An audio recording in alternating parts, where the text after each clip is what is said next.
Thanks for taking a few minutes out of your time to talk about the spring. If you would, just recap for the viewers of what this team accomplished during the spring. Well, spring is a time of year where we're going to work on individual skills.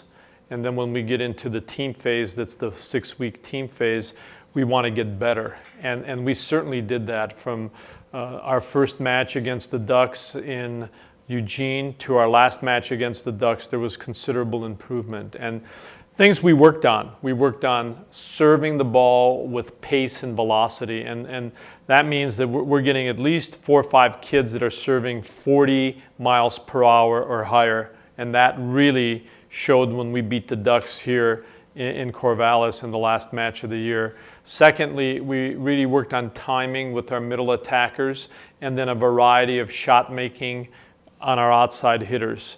The defensive specialists and liberos worked as always on their passing. So those are the phases of the game that we really emphasized and we got better at. Talk a little bit about that defeat of Oregon to end the spring. You know, most fans will look at it as, oh, it's an exhibition and, you know, not everybody has everybody in the lineup. But what does that do for this team mentally wise? Well, I think beating the Ducks is always big because of the Civil War implications, but also the Ducks are a very good team, finishing second in the nation last year, losing in the championship to Texas, and then beating a very good Penn State team in the semifinals as they did. You know, I think it tells us that we're on the verge again of just breaking into competing against them day in and day out, and when we do that, we can compete against anybody in the Pac-10. I mean, you know, if you can, focus on some of the players who maybe have made some big strides in the spring. Well, this is the first spring that Kelsey Zimmerman has lasted a spring. So we're really glad to have Kelsey back. Kelsey really hits the heck out of the ball and just is a attacker at the Pac-12 level when she's on. So having Kelsey back, Kelsey playing a whole match against the Ducks really is helpful for us for the future. People like Amanda Brown. Amanda really has been attacking the ball as well as any of our middles, and it really showed this spring as she just added more velocity to her spike. And so she's somebody that really we showed an improvement. And Haley Clark, Erica Nassar in the middle, blocked well, and also they are really working on a lot of shot making as middle attackers. So those things we worked hard on with them. Now, Sarah Allman, Laura Schout, we talked about Kelsey Zimmerman. All three of those worked on really, again, outside shot making, and then Sarah and Kelsey worked a lot on serve reception. How do we get them to be a 6 rotation player? Sarah attacking from the backcourt has been a newfound threat for us. Same for Kelsey. So back row attacking for both of them. Taylor Woods had a great spring. She's our hardest worker. She and Becky Defoe have been great role models as team captains. They're our hardest workers. They spend an inordinate amount of time on their own working on the game, and Taylor's gotten better as a setter, just with her accuracy and her tactical ability. She also with her defense, and her blocking and serving are really coming along. And Taylor has been one of our best servers, and that's really great to see. One player you didn't mention who was a freshman last year is Caitlin Driscoll. You know, she suffered an injury midway through the season, but how is her status and how has she been during the spring?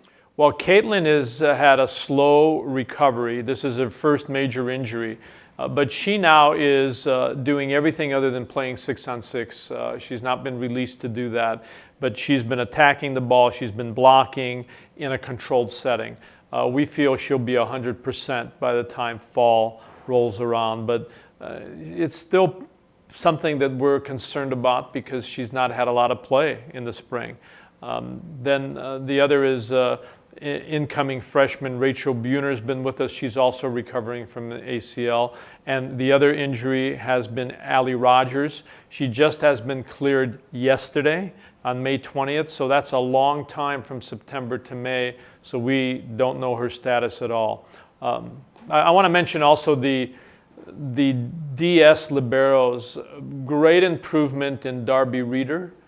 just in passing the ball and playing defense. Had an outstanding match against Oregon in passing and in serving the ball. Becky DeFore was her stellar self in defense and really served great balls against Oregon. So all in all, very happy with the spring. We've gotten better, and I think we just need to keep improving before we get to fall 2013. Where does this team go from here after the spring? What are some of the things the team needs to look at as they take maybe a little bit of time off during the summer before the team gets back together for fall? Well, there's really three things we're going to look at. Number one, yes, they need their rest. Number two, they're going to have a lot of open gyms this summer that they're going to compete on their own, and everybody's going to be here for summer school, and they're going to do the open gym.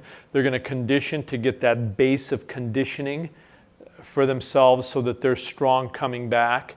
And I think rest, open gym, conditioning is what we're looking at. We're reporting on August 11th, starting our first practice on August 12th.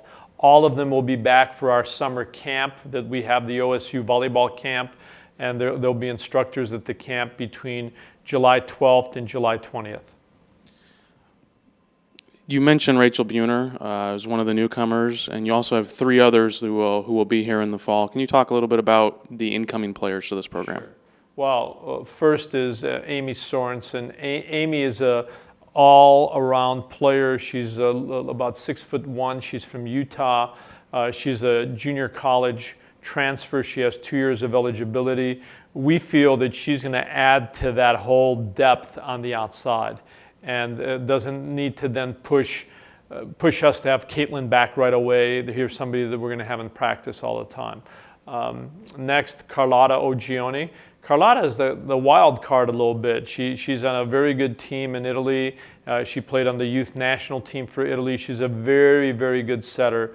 And I didn't mention Taylor Woods. Taylor is our setter that's really also improved a lot this spring. And she's going to really vie for that starting job with Carlotta. So it's not that Carlotta comes in here and she's going to be the starting setter. Hey, she's got to beat Taylor out.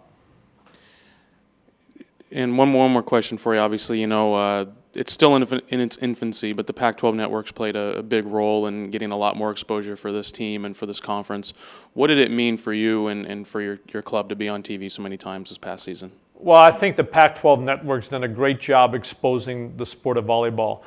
We just need to do it, in my mind, in a more systematic fashion so people know when the games are on. It'd be great to have a show of the week for volleyball because everybody would look at it then much more often. But hey, all that exposure, I mean, we've had more exposure in 1 year than we've had probably in 20 years for OSU volleyball. So we look forward to the Pac-12 Network in the future.